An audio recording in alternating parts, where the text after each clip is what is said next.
அன்பானவர்களே, அன்பு வணக்கங்கள். ஒரு அன்பர் குருஜி,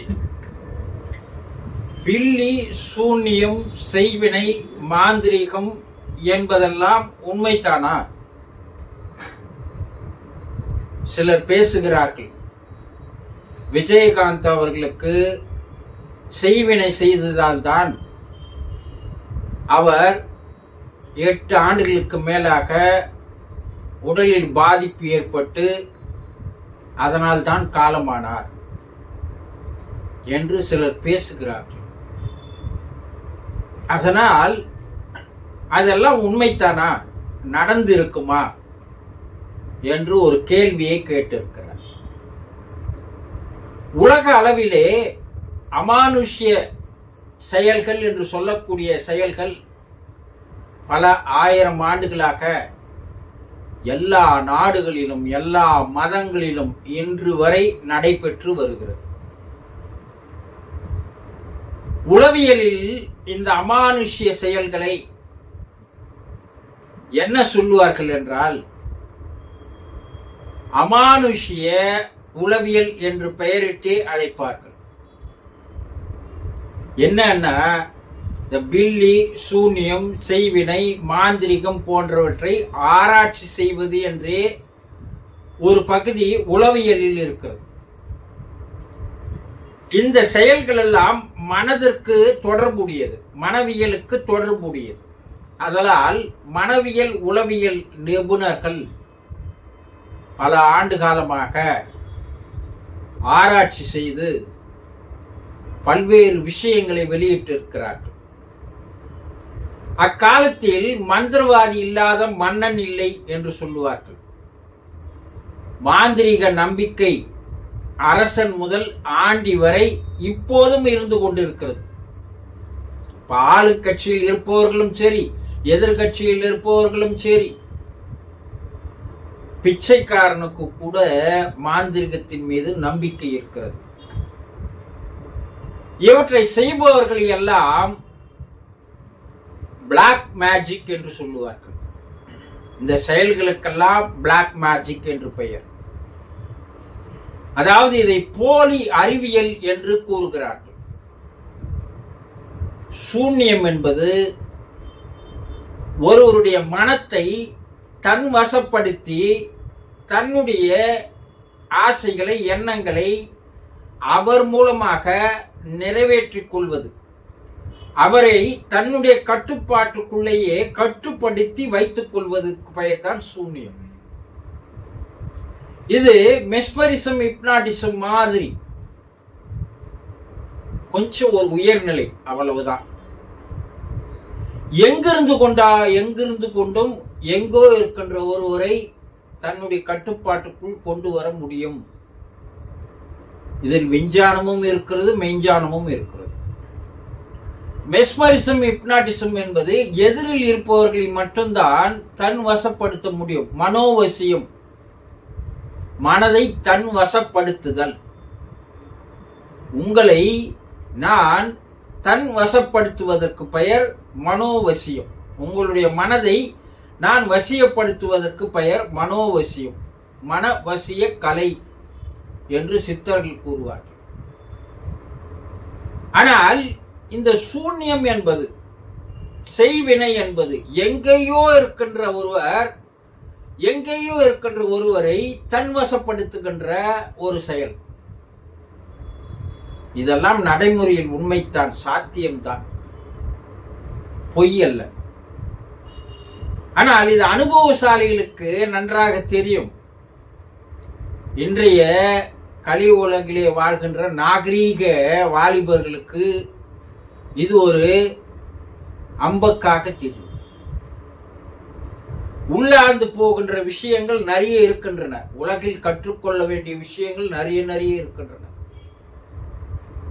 அதையெல்லாம் தெரியாதவர்களுக்கு இதெல்லாம் ஒரு பொய்யாக, மாயையாக தான் தெரியும். அடிப்படும் போதுதான் அனுபவம் பேசும். கேரளாவிலே இதற்கென்று நிறைய மாந்திரிகர்கள் இருக்கிறார்கள். அவர்கள் இதே தொழிலாக செய்து வருபவர்கள், குலத்தொழிலாக செய்து வருபவர்கள் இருக்கிறார்கள். இது அதிகமாக செய்யப்படுகின்ற நாடு சீனா, தாய்லாந்து, திபெத், இந்தியாவிலே கேரளா. சீனர்கள் இதை அதிகமாக செய்கிறார்கள். அது ஒரு அலுவலகம் மாதிரியே வைத்துக் கொண்டு செயல்படுவதை எல்லாம் நான் நேரடியாக அந்த நாட்டில் சென்று பல்வேறு ஆராய்ச்சிகளில் ஈடுபட்டு அவர்கள் செய்கின்ற முறைகளை எல்லாம் கூட நான் பார்த்து வந்திருக்கிறேன். இதற்காக பல்வேறு ஆராய்ச்சிகளை கூட நான் மேற்கொண்டிருக்கிறேன். இது 100% உண்மை. ஒருவருடைய மனம், யாருடைய மனம் பலவீனமாக இருக்கிறதோ அவர்களுக்கு மட்டும்தான் இந்த பில்லி, சூன்யம், செய்வினை, மாந்திரீகம் செய்ய முடியுமே தவிர மனோபலம் மிக்கவர்களை இந்த பிளாக் மேஜிக் என்பது ஒன்றுமே பண்ண முடியாது. அந்த மனோபலம் இருப்பவர்கள் தான் மனம் பலவீனமானவர்களுக்கு இந்த செய்வினைகளே செய்கிறார்கள்.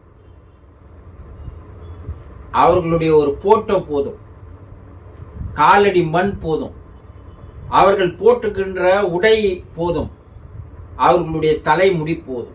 இந்த 4யுமே எடுத்து சென்று கேரளாவில் ஒரு மாந்திரிகரிடம் தந்துவிட்டால் அவர் அங்கேயே அமர்ந்து கொண்டு செய்கின்ற வேலைகள் எங்கேயோ இருப்பவரை பாதிக்க செய்யும். இது 100% உண்மை, நிரூபிக்கப்பட்டது. ஒரு சிலருக்கு அப்போ விஜயகாந்த் அவர்களுக்கு செய்தது உண்மையா என்றால் உண்மையாக இருக்கலாம். அவர் என்ன மனம் பலவீனமானவரா? விஜயகாந்த் மனோபலம் மிக்கவர், எதையும் எதிர்த்து நிற்கக்கூடிய ஆற்றல் மிக்கவர், துணிந்து பேசக்கூடியவர், தயக்கம் என்பது, பயம் என்பது, அச்சம் என்பது இல்லாத ஒருவர். மனதில் எது உண்மை என்று படுகிறதோ அதை வெட்ட வெளிச்சமாக பேசக்கூடிய தைரியமான மனிதர்களில் அவர் ஒருவர். அப்ப அவருக்கு எப்படி இது செயல்பட்டிருக்கும் என்று நீங்கள் கேட்கலாம். சில மாந்திரிகர்கள் பிறப்பிலேயே மனோவசிய சக்தி அதிகம் இருப்பவர்களாக இருக்கிறார்கள். அது அவர்களுக்கு பிறப்பிலேயே வருகிறது. அப்படி அவர்கள் பிறப்பிலேயே பிறக்கும் போது அவர்களால் பல மடங்கு மனோ சக்தியானது அவர்களிடம் இருக்கிறது. அப்படிப்பட்ட ஒருவரால் தான் விஜயகாந்திற்கு இந்த நிலை ஏற்பட்டிருக்கும். எப்படி நீங்கள் சொல்கிறீர்கள் என்றால், உடல் மீது நல்ல அக்கறை எடுத்துக்கொண்டவர், தினந்தோறும் உடற்பயிற்சி செய்பவர், நல்ல திடமான உடலோடு இருந்தவர், எந்த ஒரு நோய் நொடியோடு அவர் படுத்ததே கிடையாது, மருத்துவமனைக்கு சென்றதும் கிடையாது. அவர் கடைசி வரைக்கும் அதே நிலையில் தான் இருந்தார். திடீரென்று ஒரு நாள் அவருடைய உடலிலே மாற்றம் ஏற்பட்டதனுடைய விளைவுதான் 8 ஆண்டுகள் அவர் செயல்பட முடியாது போய்விட்டார். செய்வனினுடைய வேலை என்ன என்றால் அவர்களை செயல்படாமல் முடக்குவதுதான். மனதளவிலே முதலில் முடக்கச் செய்வது, பின்பு உடல் அளவிலே செயல்பட முடியாமல் செய்வது. இது 2 தான் செய்வினை மாந்திரிகத்தினுடைய செயல். நல்ல ஒரு மனிதன் திடீரென்று எப்படி ஏற்பட்டிருக்கும்? எந்த விதமான நோய்களுக்குண்டான அறிகுறியும் இல்லை. ஆனால் திடீரென்று செயல்பட முடியாத ஒரே நாளில் ஏற்பட்ட அந்த பாதிப்பு 8 ஆண்டுகளாக அவர்களுக்கு தொடர்ந்து வந்தது. பல வெளிநாடுகளில் போய் பார்த்தார்கள். இங்கே மிக மிக பிரபலமான மருத்துவமனையில் மிக மிக பிரபலமான மருத்துவர்களை வைத்து பார்த்தார்கள்.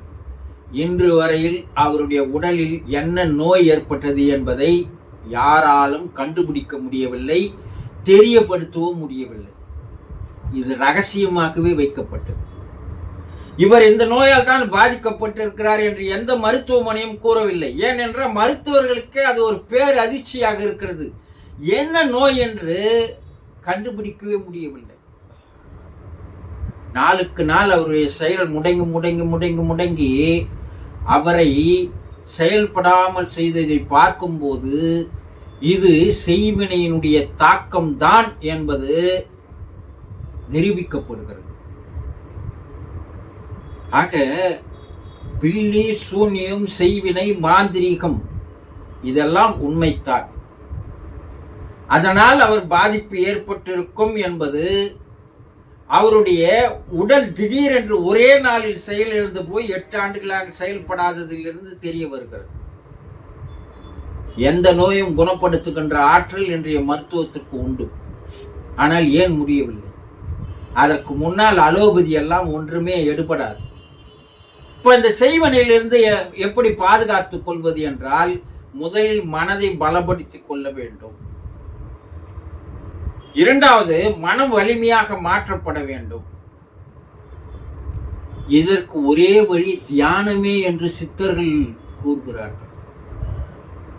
எந்த விதமான தீய சக்திகளும் செய்வினையும் வைப்பும் மாந்திரிகமும் உன்னை அண்டக்கூடாது என்றால் நீ ஒரு குருவனுடைய இடத்தில் தீட்சை எடுக்க வேண்டும் என்று அருட்பிரகாஷ் வள்ளல் பெருமான் கூட கூறுகிறார். தியானம் எடுத்தவர்களுக்கு, தீட்சை எடுத்தவர்களுக்கு அவன் பிறப்பிலேயே மனோசக்தி இருப்பவனாக இருந்தாலும் கூட உலக அளவில் எந்த ஒரு மாந்திரிகர்களாலும் அவனை தொட்டு பார்க்க கூட முடியாது. இது சித்தர்கள், பாம்பாட்டி சித்தர் முதல் புலிப்பாணி தேவர் வரை, திருமூலர் வரை இந்த விஷயங்களை அற்புதமாக பேசி இருக்கிறார்கள். அவர்களுடைய அனுபவங்கள். அதனால்தான் தீட்சை கொடுத்தால் போதும் என்று திபெத்திலெல்லாம் திபெத்திய மக்கள் திபெத்திய குருமார்களிடம் போய் நிற்கிறார்கள். நான் வெளிநாடுகளில் சுற்றுப்பயணம் செய்யும் போது தியானம் கற்றுக்கொள்கிறார்கள் இல்லையோ, எனக்கு தீட்சை மட்டும் கொடுங்கள் என்று வருபவர்கள் நிறைய பேர் இருக்கிறார்கள். ஏனென்றால் மலேசியா, சிங்கப்பூர் இதெல்லாம் சீனர்களுடைய செய்வனையால் நிறைய பாதிக்கப்படுகிறார்கள். அதை அவர்கள் ஒரு தொழிலாகவே செய்கிறார்கள். ஆக இது 100% உண்மைத்தான். உண்மையாக இருப்பதற்கு 100% வாய்ப்புகளும் உண்டு.